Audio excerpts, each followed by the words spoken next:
Questions is a great game that everybody can play. What I'll do is, while they're at the clubhouse, I'll explain the rules. All right, everybody, we're going to play questions. Here's how it works.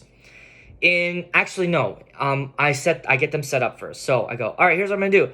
I'm going to split you up into two groups. You're going to be in two lines. One line is going to be over on the right side, and the other lines are going to be over here. And you're going to be facing each other, okay? So then I'll split them up. I'll be like, number one, number two, number one, number two, and then boom, they're on both sides. They should be facing each other like this in a straight line going that way. So the first two kids should be looking at each other. Then you explain the game. All right, everybody, look over here. This game is called Questions. Here's how it works. We are going to come up with a random place. All right, and after that, the two people that are in line, they are going to be interacting with each other, but they're only allowed to talk to each other with questions. But the questions have to work with whatever the scene is. Like, you just can't rattle off just random questions like, what day is it? What color is that?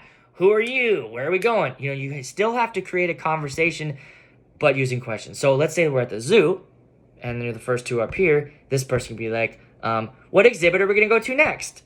And this person like, which one do you want to go to? And then you could say like, where are the bears?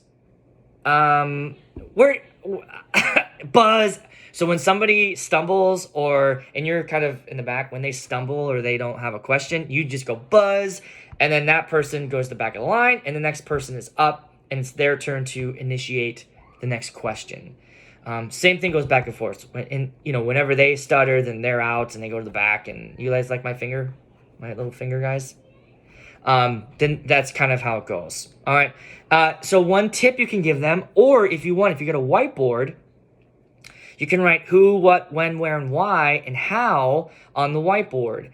And that might help them with coming up with questions, because they could look at that. Those are just great question starters. So if they're struggling, and this is what I do when I play this game, I keep those words circulating in my head. So when I'm listening to what that person in front of me says, I'm thinking of like who, what, when, where, why, how. Which one of those questions would fit into the scene next?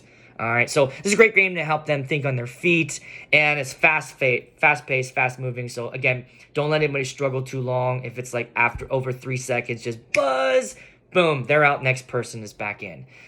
Coming up with the place, and I don't think I have that on the book. I don't. That was something that I started doing recently, and it really works. So have some ideas of where, and all you need is a where. That's it. You don't need a conflict or anything else. All right, questions.